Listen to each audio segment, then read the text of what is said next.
This hour, we're going to be looking into the state of democracy, shutdown, politics, and accountability. Our two guests are here with us in the hot seat of the Situation Room.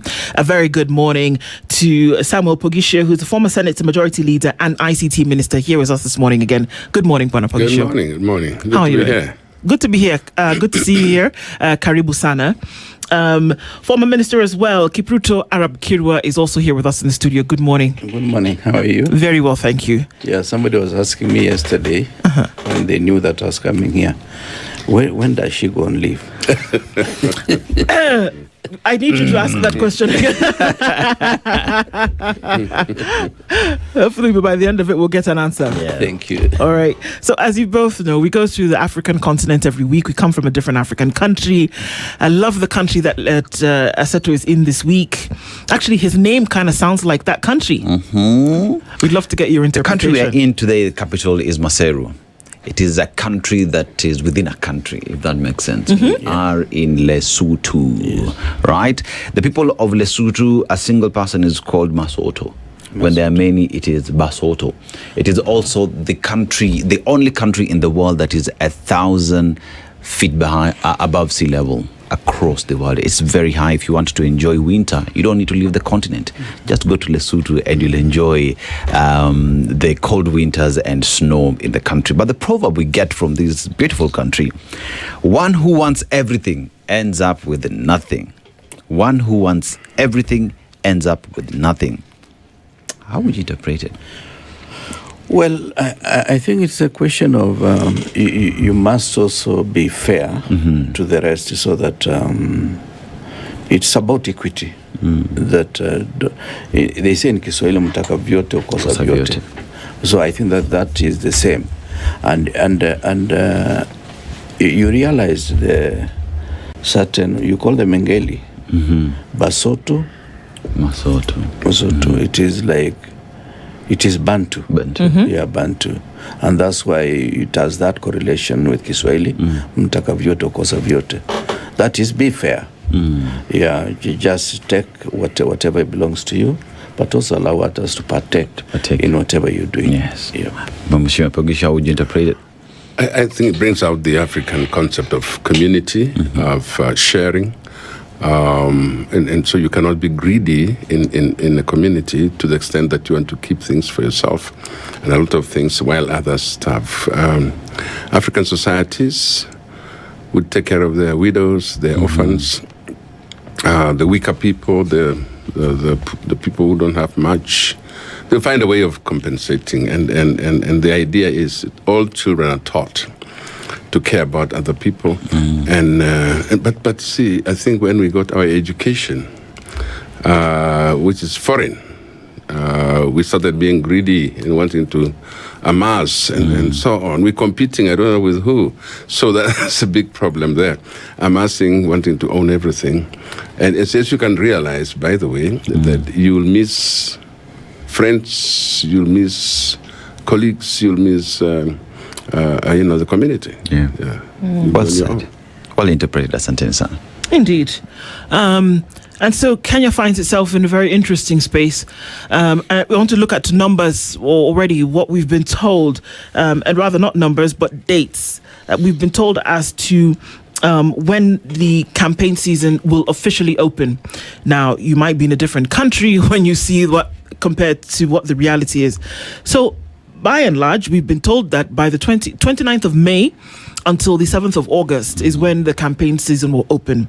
Now, what we're experiencing in the country at the moment might be totally different from that. But we're looking at the state of democracy in terms of what actually happens, from shutdowns to politics and accountability. And this conversation might spill over beyond the borders of Kenya, especially with what we witnessed over the weekend. But let's start off and look into the situation at the moment. We talk about democracy, whether it was a system that was handed down to Kenya or whether it was a system that was suggested. How would you say things look at the moment? Bwana Kirwa, are we addressing matters in a democratic manner? And if it should change, how should it change? Well, we are living under very interesting times, given the fact that The current regime started campaigning the first day they were being sworn into office by doing a lot of damage to the immediate former regime, until many Kenyans almost believed the story that the current president was not part of the last regime. And yet for the 10 years and the first 5 years, it was almost like co-presidency. So if there are any mistakes attributed to Uhuru Kenyatta, he partook in those mistakes because he was in the cabinet. And when you're in the cabinet, it's a clearinghouse. When there are any differences, you're supposed to deal with those differences at that particular stage, so that when you come out of it, there is what we call collective responsibility. And if you do not raise a finger at the time those issues were being canvassed at the cabinet level, then you have no moral authority to tell us that was a regime that you are not part of. Of course, the second part of Uhuru's government, the current president was seen to be an outsider within the government, and therefore, and I think it was strategically done so that anything good was seen to be associated with him, and anything that the public did not really approve of, they made it appear that there were other powers within the system. And of course, he captured it all by talking of the dynasties and the hustlers, something that resonated with so many Kenyans, to the extent that he got a chance to occupy the house at the hill. This therefore means our democracy is not being properly structured. You remember, this democracy, the way we know it, started some time back. Of course, with the Greeks almost having some kind of consultation across the board. And later on, there's representative democracy. And the formation of the state, as we know today, took place in 1648, where in Westphalia, the countries that were involved, about 13 of them, decided that we shall have common understanding, that none shall be attacked, none will get involved in the internal affairs of any other state. And therefore, they had what we see today as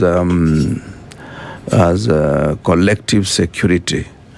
And that is something that was given to Africa after the colonialism. Then came the semblance of democracy.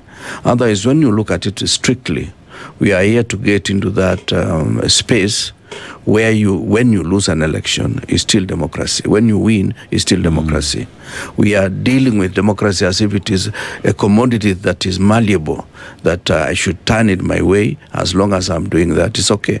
Today, if you are to listen to the president, you would actually think he's a leader of official opposition, because he's complaining about certain individuals that are hampering him from implementing certain projects.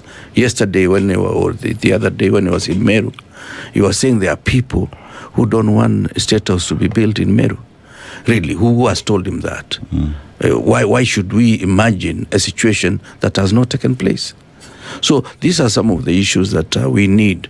But the most important thing that I feel as a Kenyan is that we must do social reengineering of our nation, because I think the level of hostility that we have today, people are impatient about August next year. Whether there will be change, I don't know. But my worry is that there is so much hostility, there is so much negative feelings about each other, to the extent that you would actually imagine that these are people who have not shared anything in the past. But when you see the last 25 years, it has been just shifting from one side to the other, whether it was what they were calling code, whether it was NASA, whether it was Azimio last year and Kenya Kwanza. There's no political entity that has remained the same for more than 2 elections. It has been morphing from one to the other. And this therefore tells you we are poisoning our people. And I get worried at times when I imagine the next general election. I mean, Bwana, we look at where we find ourselves today as a country, and we just need to go back to what many say would have been the best election the country has ever had, and to go back to 2002.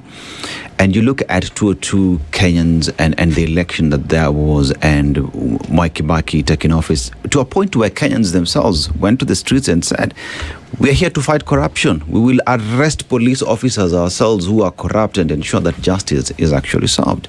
A point where Kenyans with Mwai Kibaki's agenda of kulipa ushuru ni kujitegemea, Kenyans paying these taxes, free education becoming a reality in the country.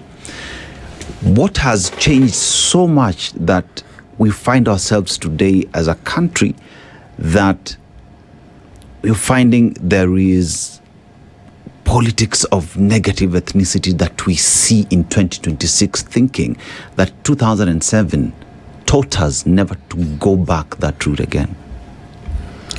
It's our fallacy. It's the thing that brings us always into problems. Is our thinking. We forget so quickly that 2007 ever happened. We forget that it's way back in 1992 ever happened, and subsequently we forget about it. We're thinking in terms of I want to become the president of this country, and I want so and so to come with me, and anybody who is opposed to that is the enemy of the people, must be treated very strongly, and so on. So you find what we call democracy is lost. What we call a piece of the nation is lost. We worry about how we benefit from being in government rather than how we bring the people together into a peaceful coexistence. Right now, we've taken on a very negative political arrangement. Apart from saying, are you 2-term, 1-term, there is also the heavy mobilization of ethnic communities into political formations. And so what's going to happen here is I'm going to have my cluster, which basically is my community. He'll have his, she will have hers, and everybody then will come together and say, we are a country, and we are a nation. Yeah. And so we form a government which is already, in itself, divided into those tribal things. So why? Because that's the way we started. That's the way we formulated our journey. And when we get there, we start appointing according to those clusters. And so there'll be dissatisfaction in terms of who didn't get anything and who didn't go anywhere. And those who are appointed appoint from their own clusters, and so on and so on. So we will never get a national, a face of Kenya. And that's what we keep saying. Look at any government since. We cannot find a face of Kenya, literally. It is who worked with us, or which groups worked with us who get appointed, and so on. So we have really started very badly, and that's what's going to happen in 2027. Now, we have no prefect, we have no supervisor who will say to us, don't do that, because we are already in it, and we don't have anybody who will say, let's not go that way. It's a formula that works, to the end that you get elected, not to the end that you actually found a nation or you establish a nation. It's just, how do we win this thing? So that's the formula, and especially now that campaigns are on full time. You can see everybody saying we'll block off that side, we'll block off that side, block off that side. How do we then build a nation? How do we build a democracy, as it were? Are we borrowing from ourselves? Is it homegrown? Or is it that we are beginning to borrow bad behavior from elsewhere? I think so. We do have a problem, and unless we start looking at this country as a nation, we'll never solve our problems. After every election, we will have issues that, again, will lead to what has been very common in this country, a very imbalanced way of running the country. And so I do believe that we are the country that the world is watching, that the region is watching. They believe that Kenya is such a democracy. Kenya has what it takes, and so we just need the leader that can come and say, we want to build on that. I don't want to go into the past, but there were times when this country set an example We just mentioned it, 202. Sure. And even after 207, 208, set up a very good example. Except for those clashes, the way the economy was run gave us an example that it can be done. Kenya can actually become the example for the region. The region is lacking in good democracy as defined by our constitution. Yeah. What does good democracy look like? I think from both of you, we'll start with you though. Yeah. What does good democracy look like? And then we can say, okay, well, this is a unifier for a nation state. Under the previous imagination, that democracy meant that the people's voice, first of all, would be the collective authority. But beyond that, what does it look like? It's what you define for yourselves in your constitution and in practice. And in our founding fathers, when we've got our independence, there are certain things we set out to achieve for ourselves. And the spirit that came that time was the spirit of Harambee. And it means we cared for each other. We worked together to build a nation, and a young nation. And we kept doing that until we corrupted the Harambee itself. It lost its meaning, and we started using it for other things. Then 2010, the 2010 Constitution gives the power, as you say, to the people, the citizens themselves. So we give this Constitution to ourselves, and we define democracy in there. We define what Kenya is. Kenya is. Every time we have a Constitution, we define who we are. In the 60s, 70s, there was a thing called one-party state, de facto, de jure, and then now we became a multi-party state. That's what it should be, a multi-party state. That means it's not enmity about who is in this party or that party. We should collectively have a role. If you are the ruling party, you have a role. But if you're not in the ruling party, you have a role as well. Because you're supposed to maintain the balances and keep everybody in the political system. And so that's what it is. And I'm very opposed to this situation where we find ourselves wanting to form one party. Go back to the one-party system. Be lethargic to opposing parties and other parties, and make it look like those are the enemies, and so on. So I do believe the democracy is a true democracy. It's in your culture, it's in your language, it's in your spirit of collective responsibility, of caring for each other, of citizenry that who understands that I am a Pokot, but I am a Kenyan. Yeah. I am an African, and all those things need to come together, and so power is not in the hands of a few. Power is in the people, and those people should be able to remove you. Those people should be able to remove you, either directly or through their representatives, but they should be able to remove you or put you in power. But now, the way we've learned our bad manners is that we'll stop anybody who is trying to come in before, like now we're saying, how do we remove the government of the day? And they are saying there's no way, you can't. But that's competition, which must be a healthy competition. You see, the united opposition right now, united, or I don't know whether they are yet united, but that's the name it's going to. The united opposition right now their duty is to try and remove the current government. The current government, their duty is to stay strong, stay there, and trying to stop this other. But let's do it in a very democratic way. It's not a fight. It's not these ideas of people being harassed, arrested, and things. Those should not happen. Yeah. You should allow democracy to flow, as people have learned. And Kenyans have become so free now that it's difficult to stop them. It's so difficult to harass them. But that's what I think democracy is. Yeah. True democracy is. Bonakira, even as you add up on what democracy looks like, the Constitution speaks of we the people. The power belongs to the people. And with that then, and further explanation within the Constitution on how we will play our politics, how our diversity makes us Kenyans, have we understood the power the Constitution gives to the people to a point where we respect the people and just allow things to work? Well, I think we still so many notches down the scale. Without going for the dictionary definition of democracy, the most central thing is centered on the people. And that centering on the people means that you must read the Constitution in totality. That even if you are the chief executive of the nation or a certain county, like our governors, you must also realize that that power emanates from the people.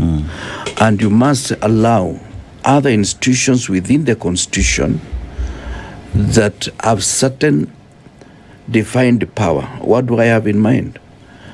We must allow the executive to exist as is, but in its existence, it must also respect other institutions like the judiciary, the legislature, and constitutional offices like Judicial Service Commission, Public Service Commission, Parliamentary Service Commission, and other constitutional offices, so that we coexist, because it is wrong for anybody to imagine that having certain exposure to education gives you the ultimate authority to do anything.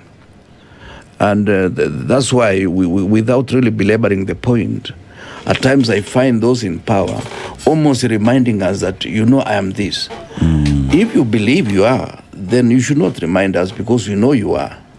And therefore, anything that you are reminding us is that you are doubting yourself whether you are what you are saying you are. This is something that I've seen, I've witnessed, especially in the recent past. Without looking like I'm beholden to the late Mwai Kibaki, he hardly said I. Yeah. He used the word we. We are going to do that. That is the right thing to do. He hardly used the word I. And at times I used to feel that, why is he not being authoritative? Why is he talking about we in a way that it looks like this is loose coalition of individuals who have the same power? But I now understand him better than I understood him at that time. That there is nothing you can ascribe to yourself that I've employed 100,000 teachers. Who are you? Have you employed, or the taxpayer has employed, because the economy has expanded? The number of schools have expanded. I remember when we were doing our Form 4 exams, we were about 6,000. Those who did those exams at that particular time in the 80s. But today, those who are doing exams run into millions. And therefore means you have to move from the number of teachers that we had at that time, be it for primary, be it for secondary, to the number that is commensurate with the demands of the time. Number two, even the economy, the budget that Mzee Moi left was about 240 billion. Today we are talking of a budget of trillions. This therefore means with that expanded economy, then you must expand certain services due to the people. And that economy is not expanding from somebody's farm. Indeed. It is out of the sacrifices that we incur as Kenyans, that yes, we are giving you a larger piece of a cake, therefore you must give us services commensurate with that particular understanding. Therefore, the word I is something that I find offensive. I find it offensive in the sense that somebody wants to look like is the one who is doling to us certain niceties, as if he controls the atmosphere or the air. So my worry, that is my main worry, and it is my main concern, that I just hope whoever takes over from the current regime is going to be cognizant of the fact that nobody can exist on this space without the support of others. The state of democracy cannot be questioned, but we seem to be coming from the premise that there will be a change of guard come 2027. And it seems like you're unequivocal about that. Now, if we ask that question, what has gone wrong? Because usually when you say that something needs to be changed, something has gone wrong, something has gone bad, you need to toss it out completely and get something else. What is wrong, if we can truly say, because I hear us talking about one term, two term, like Sam Pugusha has said, but are we really looking at the core of the issue? What has gone wrong at the core that requires change? Myself? Yes, please. Yeah, the most important thing is that there is what you call emasculation of institutions and centering on the presidency as if that is the exclusive institution that does exist in Kenya. The little I know is that there are many other institutions that are supposed to be self-checking.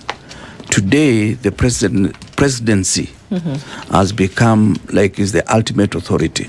You will not be able to, even in military regimes, there is some semblance of order, like what you see in Burkina Faso, like what we saw in Nigeria when Murtala Mohammed became president. Before he was killed, there was order that everybody was doing the right thing because they knew any exceeding of the powers that were given by that office will meet with certain remedial measures from the authorities of the day. Today, as long as you're on the side of the regime that is in power today, you can do anything. You can say anything. You realize being taken to court on a piece of land that is yours, but the title has changed, and you are accused of having duplicate kind of title, when your title is actually the original title pertaining to that particular parcel of land. So when institutions are destroyed, that is when order misses in society. The second issue is if there is an office that must be trusted by all Kenyans, it's the office of the president. Because they say presidency is some kind of unifying factor to all Kenyans. No Kenyan should feel I'm not in power because I did not vote for the person who is the president. Because as once in a while he says, even those who did not vote for him are his people. But the practice is different. The kind of things that are being done are different from what is expected. And therefore, if that office is not trusted, then our unity in jeopardy. The third issue that we feel should be done, and I say it now and I will say it again, is public resources must be respected. There must be clear separation of public resources from personal resources. And that is what we call abuse of office. We strongly believe that whoever takes over this country must understand that whatever is yours is to the extent of what you earn as a salary. Otherwise, the rest of the resources are not yours. I've said, and I say it again, that even in America, the president, unless it is a public function that requires, like say, State of the Nation, the Union Address, anything funding, whether it's a party in State House, that bill will go to the president. And from the salaries that he gets, he has to fund that directly. Now, you hear State House is taking 17 billion. Whatever they have been doing, I don't know. Then you hear there are 10,000 teachers who have come, and each one of them is given 10,000. That is effectively 100 million. Is that from his salary? Or is it money that is supposed to be for the state that now has been appropriated into individuals' campaign rally? Because 10,000 people is basically a rally. And you cannot pretend that you have all that money, whether you have 50,000 chicken. It's not enough to fund that kind of level. Bonapogishu, I want to ask a question and maybe topple this whole democratic conversation. That can we actually operate in a democracy? Because if we're looking at the very fundamental tenets of democracy, what it is that the people's voice or the people will rule. But we have seen very clearly, especially on the African continent, that not that people cannot rule, but that the individuals in the minority have refused to be subservient to the people's voice. And that we have glaring examples of when somebody took a direct position of leadership and things moved. Arap Kirwa has already given one example this morning of Burkina Faso. Let's look to the southern part of the continent where Namibia has, as of 2025, early 2026, paid off its foreign debt. Namibia owes $0 in terms of foreign debt. Now, that could have been a situation where somebody says, I'm working for myself, or I'm tired of this donkey of this camel on my back, monkey on my back rather, and let's get this thing moving for the people. Point me in the direction of another country at the moment whereby democracy in Africa is actually working. That is it time that we started to say, you know what, this democracy thing, as good as it sounds, is good in our heads, but in terms of practice, it doesn't work. You've actually talked about it. You finished. let me just add something to that. Our situation is usually made even more corrupt during our elections. Our elections are the thing that starts off the laws of democracy. It is during our elections. We've made our elections very expensive. We make our elections money-based, and so we allow people, therefore, to look for those resources for elections in ways that are not normal ways. They have to find money somewhere, and so even when the government prepares itself for election, they have to find themselves. They have to find the money somewhere, and that's normally what's left. Do you know what has become very, very amazing is that if you look at the money spent at elections, if you are to collect that money at the end of the elections, it would run the country for some time. And we've just spent it on elections. So that's where we go wrong. That's where our problems, our clashes come from, and that's where bad governance begins. And we therefore enter into governance with a lot of personal debts, clashes, all those kind of things. You've given examples of African countries being tired of the Western democracy as we know it, and wanting therefore to see if they can test other forms of leadership or governance. And one of the examples that we have seen, when in let's even go back 1971, when Idi Amin came to Uganda, the Ugandans celebrated. They thought they were going to be freed at that particular time. When Museveni came to power, there was a big celebration because you are changing hands. Doesn't mean you're actually changing the way that the governance goes back to the people. No. And so we are removing the people from our governance more and more, distancing ourselves from the people. And that is why democracy has not been successful, because we have no way of bringing people closer.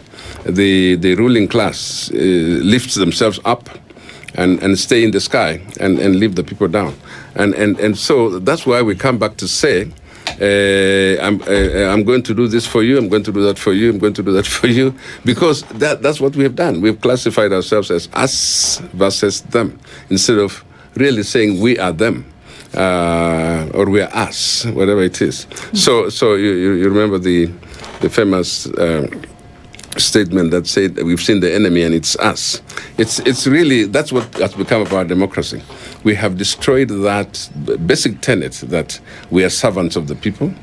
We are actually employed by these people. Even if you are the president of the country, you're actually employed by these people. These are the people who keep you in office, who keep your family in office, and so on, so on. So I do sometimes think you don't have to have a military coup. You don't have to go that way to be able to enjoy effective leadership. You know, when people get completely tired of a situation, and there comes a person, one person, like when Kibaki came on board, who could just, without being noisy about it, change the country, change the economy, and people began to feel what democracy is all about during that period.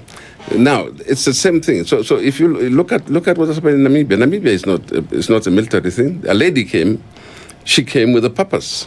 She had seen all in the UN where she worked and all those. She knew exactly why she was going to be elected. So sometimes I do want to know if you just want to be in power, or do you know and do you have a purpose why you want to go there? Otherwise, we will have to waste time. So changing of guard is not the thing that we want. We must be there must be a change. It's not just for the sake of it. We must have a change of guard that's going to turn our lives around. That's going to bring us to the authority of the people, bring back the people from down to the place where they belong as the sovereign part of our country. That is what democracy should be. And so we have now got the class system, where we bring ourselves into a class struggle. You know, we are now raising a few millionaires, billionaires in this country, who now form their own class and living out other people, and that is. It depends on why you've come to power. If you've come to power to make sure that your friends are rich, you've come to power so to make sure that you call yourself successful, then you have the wrong thing altogether. You're supposed to come to power to make the people successful, to make the people come from. I mean, the ideas. Some of the ideas that we see the government has, the idea is there. I mean, the idea is there. Just implement it. The ideas are there. When I look at the idea that people are going to have subsidized fertilizer so that we can grow food, the idea is good. But now, how do you make that idea the idea of the people? Yeah. And then you have free, education mechanisms, whatever, affordable housing. Those ideas are good. But now, how do you bring the people into those ideas? How do you bring the people to own those ideas? And I think unless we begin to watch some of those things, the level of dissatisfaction in the country can rise to a place where people will prefer any other means of changing the guard. And that's not what we want for this country. So Namibia did not do it militarily. and we're giving a good example of even Ethiopia here. Ethiopia here also, people were determined to pay their debts and remain independent, be able to grow their own resources and so on. And then there are those of us who are still marching in that direction, but it's becoming slow for us to go. So I do hope that the idea of sovereignty of the people can be brought back to our country, and let our people begin to feel that they are not far from the leadership. The leadership should embrace people, bring them up to speed, so that we don't have people who are begging, people who are poor, who need real food, and we cannot provide. Yeah. Our priorities need to be on the people themselves. Yeah. But Kirwa, and bringing the people to leadership, to be part of government, one would say is well stipulated in the law through public participation, where people get to speak to government on their aspirations so that you carry them with them and you implement that which the people have prescribed upon themselves. This is that opportunity where one would say that the patient has prescribed the medicine to themselves which they think would work, right?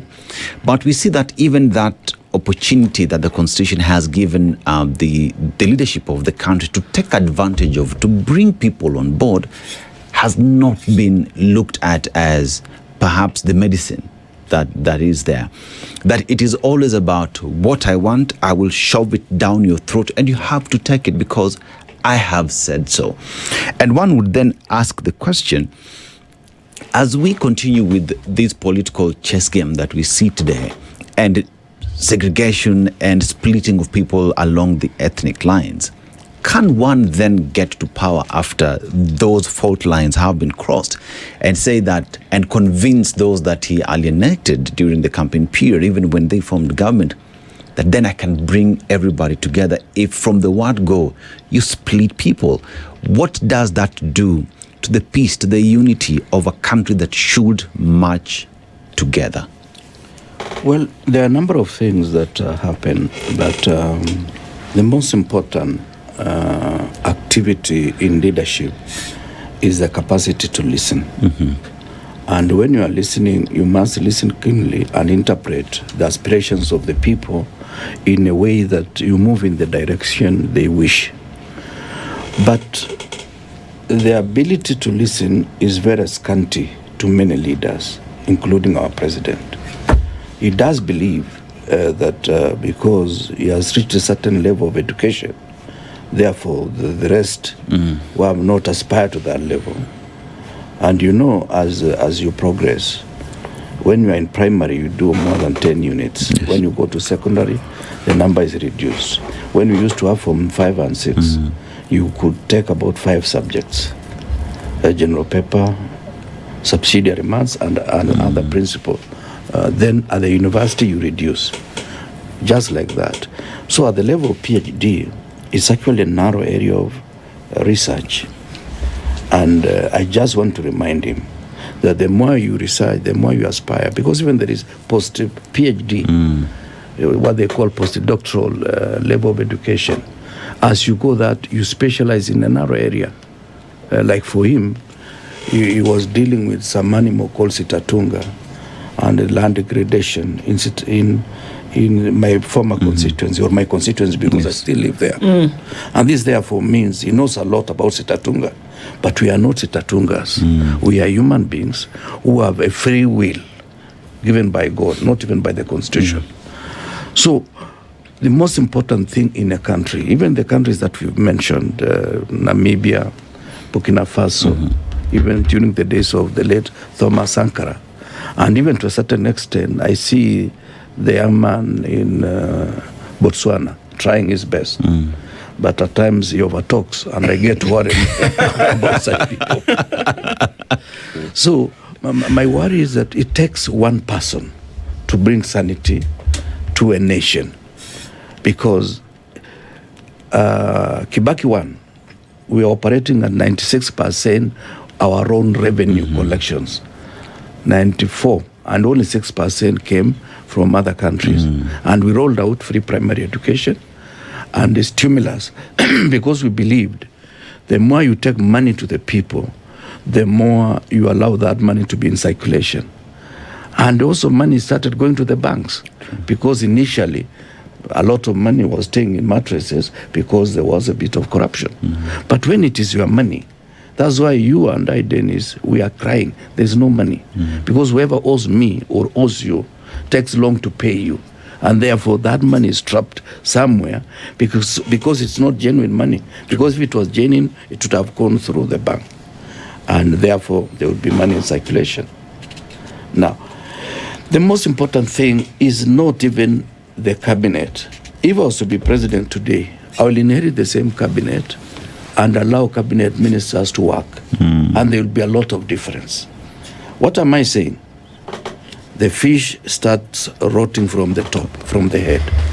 And this therefore means change of leadership will start with the president himself. So if you see something not going right in the country, yes, or many things, or whatever the case may be, and if there has to be constant pushback, like what Kenya is currently facing at the moment, where the president of the nation has to answer people. When people say, why are you always traveling? And he says, well, they're my legs, not yours, and I can do what I wish with them.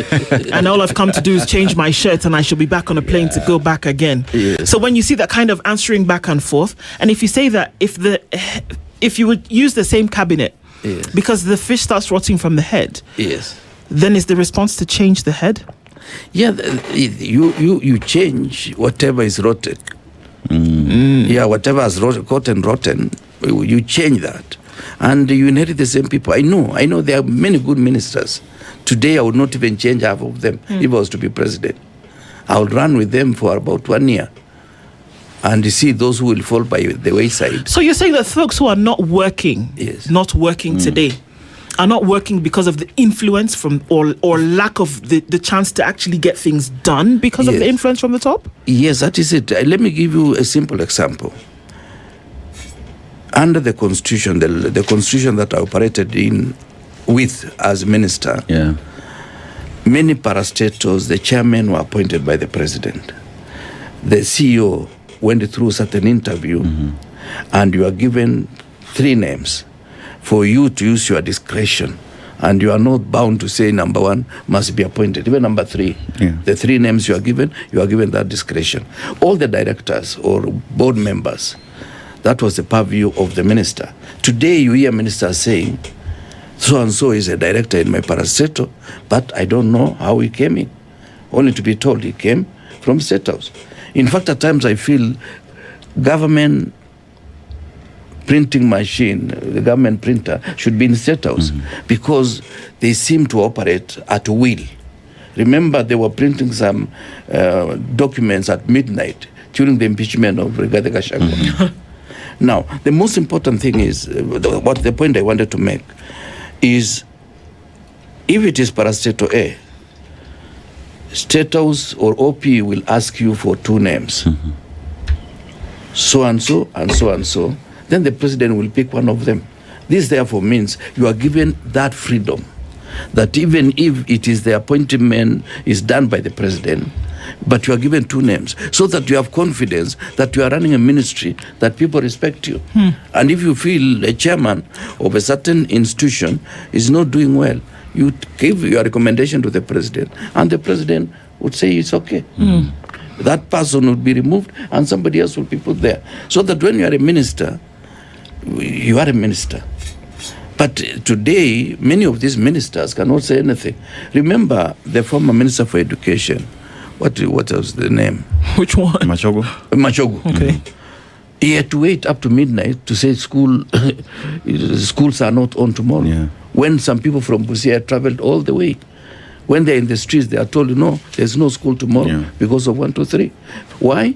He was looking for authority from the president to do that for the whole week from Thursday up to Sunday. So it tells you nothing moves unless Ruto is in town. Yeah. Time doesn't allow us to go beyond that because, I mean, it's very clear from both of your sessions today that the change needs to come. Yes. Kiprus Arap Kirwa, former minister, as well as Sam Pogisho, former majority Senate leader, as well as a minister, has been with us this morning. Thank you. From the end of this conversation, it seems that from both of you, there needs to be a change, and that change needs to be at the top. Yeah.